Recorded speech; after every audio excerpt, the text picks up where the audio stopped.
In 2019, it seems like the big surprises just don't stop coming. We've heard some leaks and rumors about possibly some new giant sequels coming out, things like the new consoles that could be shown very soon, and of course, some very daring projects like Google Stadia possibly trying to replace the idea of systems with some sort of streaming service. But something that really manages to catch my eye the most is some of the really bold moves happening over at Nintendo, but what's happened today is truly something else entirely. What's up gamers, DreamcastGuy here, and it looks like this morning we're starting to see some stuff coming out of the Wall Street Journal that we could be seeing not one, but two separate Switch revisions released this year. In fact, they could be out in a matter of months. Now let's talk about the two separate models, because actually Wall Street Journal's had a very solid track record. When they report on stuff, it's usually because they have multiple sources that are cross-confirming something. It looks like Nintendo is sort of trying to sketch out the plans for a possible Switch Mini, which will have reduced functionality but be a way cheaper cost, and something that seems to be a Switch Gamer Edition, and yes, I'm serious, this is actually apparently how they plan on marketing both these devices. So let's talk about the Switch Mini first, because both of these are very intriguing, but I do think that this is the one that's going to sell better. Now, I am personally using the term Switch Mini. This is actually just kind of my own vernacular for it, but basically, it sounds like, according to these rumors, that the main idea is to try and cut down on things that people aren't using the most. It says actually in their article that it will have less functionality and not use certain things that people just weren't really using the full use of. Like one of the things apparently they're planning on taking out is Rumble, because very few games are actually using the full scope of HD Rumble. Some games, of course, like Super Mario Party and Zelda Breath of the Wild, those of course are trying to fully maximize the potential of this idea, but other stuff, like, I'm sorry, in Splatoon 2, or when I'm playing Mario Kart 8, I'm not exactly just counting the rumbles in my freaking controller. I don't really care about stuff like that. It's something that's cool and it can add to an experience, but it's not at all mandatory. It sounds like the main idea behind this one is to try and make the ultra cheap version. Nintendo realizes that people are buying a ton of Switches as soon as they have the money, and if they manage to reduce that cost slightly, it means that more people will pick it up faster. And over again, we've heard a lot of stuff from inside Nintendo where it sounds like they want every single household to have multiple Switches. Instead of just having it where one kid or one adult will end up having one Switch, they want to have it where everybody has one. Like my fiance, a lot of my friends, we all have our own individual Switches, but we're also adults. And so it's one of those things where if I'm trying to buy a gift for a kid, I'll be honest, I'm still going to buy them the 3DS just because it's $120 instead of $300. If instead there was a possible option that was a $199 Nintendo Switch, I would absolutely be buying that for kids because it's going to be cooler longer. I mean, kids are going to be able to buy more games for it in the future. And I know I keep saying kids here.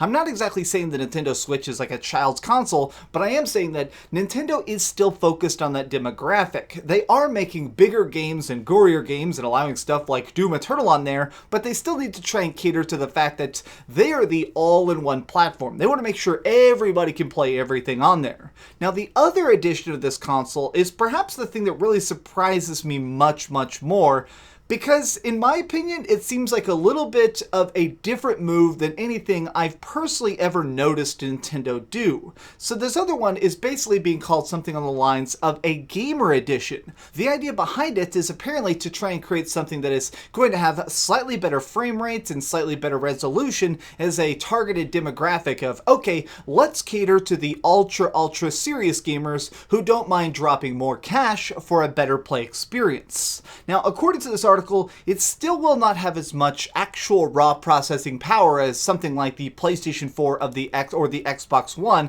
but even still, it seems like it's trying to get close. Now, to me, I'm very curious how this can sell. I mean, I'm very curious how many people end up trying to pick this up. Now, the other part of this that's very intriguing to me is the fact that I've actually talked to a lot of different sources, and I heard as of about a year ago that the Nintendo Switch Pro existed, but might not ever make it to market. It was like an experimental prototype. So the fact that this is apparently being released, and by these rumors, this summer, I'm very, very shocked. I think that Nintendo realizes that, honestly, video games are a multi-billion-dollar business, and there's starting to be all these different tiers of consumer. There's the people who want the most baseline experience, there's your mid-tier people who just want to get whatever Nintendo Switch they can, and then of course there are, well, the freaking rich dudes who don't have kids and don't really have a lot of bills and they've already paid off their car. They'll buy a $400 Switch, they don't care. So it's really kind of cool that, in a way, Nintendo has decided to open their eyes and try and cater to all these different groups simultaneously. They realized that, okay, look, people are going to be buying our games, we're making some of the best stuff out there, we're actually supporting some really freaking bright, crazy indies, we are doing the stuff that's getting attention, our console just keeps selling, the Nintendo Switch is flying off freaking store shelves.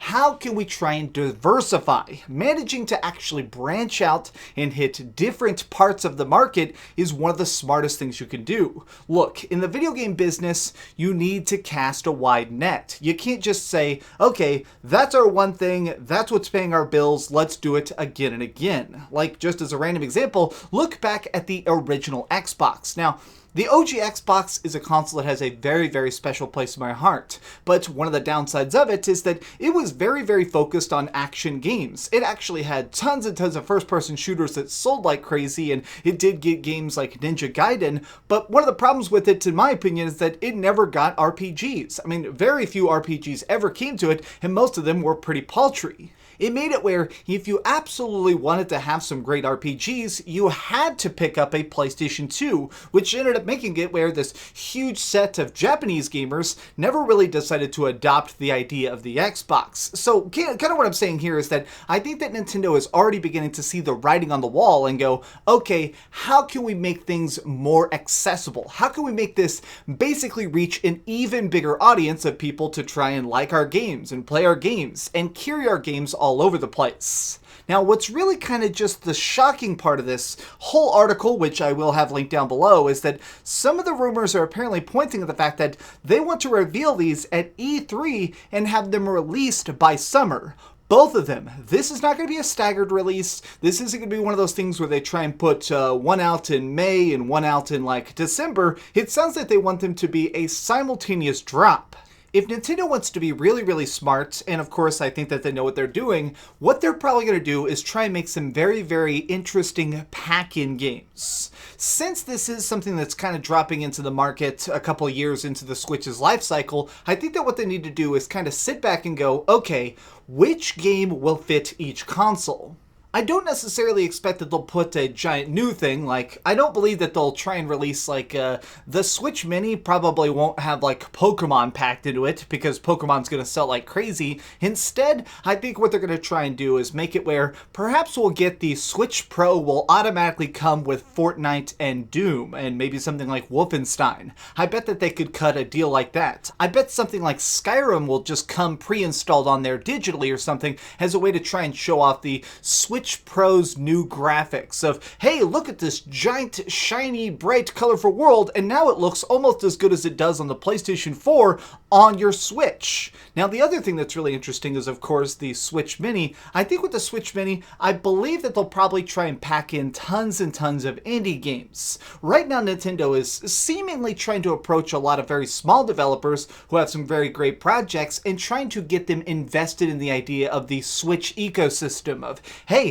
just make games for Switch. Don't go over there. You don't need any. We have all the money. We have all the power. We have all the audience. Stay here and stay happy. So, I mean, I would actually be very, very thrilled if I went out and bought a Switch Mini, and when I actually booted it up, it had like Final Fantasy VII on Switch installed, along with stuff like Golf Story. Maybe give us Crypta the Necrodancer. Maybe give us a really cool freaking puzzle rhythm game like Luminous. I feel like Nintendo right now has a tremendous amount of influence with lots of little indie studios. And really, let's be completely honest, if you were an indie studio and you basically got approached by Nintendo and they said, hey, we're about to come out with with a tiny version of the Switch, but we want to put your game on there. For every single Switch that sells, we'll pay you like $5. And they're like, what? Yeah. So you want to give us hundreds of thousands, if not millions of extra dollars to just give our game away to you? Yeah, absolutely, bro. Take it. I'm so interested to see what happens, and honestly, I'm still super curious if these rumors turn out to be true.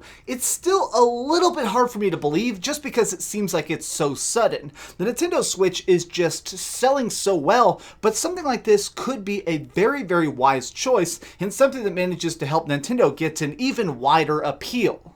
But what do you think? Do you like the idea of 2 separate Switch models, or now even 3 Switch models? We'll have the standard unit, the micro unit, and of course, the Switch Gamer Edition. Which do you plan on buying, and when, and why? Let me know your thoughts in the comments down below. If you enjoyed this video, please give it a like, share with your friends, and subscribe if you haven't already. But do me the biggest favor of all, and keep dreaming. Thanks so much for watching that video. If you want to see something else, you can always click this link to see what I put up last, or, subscribe and see what's coming up next. Also, I promise that whatever I do, it'll try not to suck.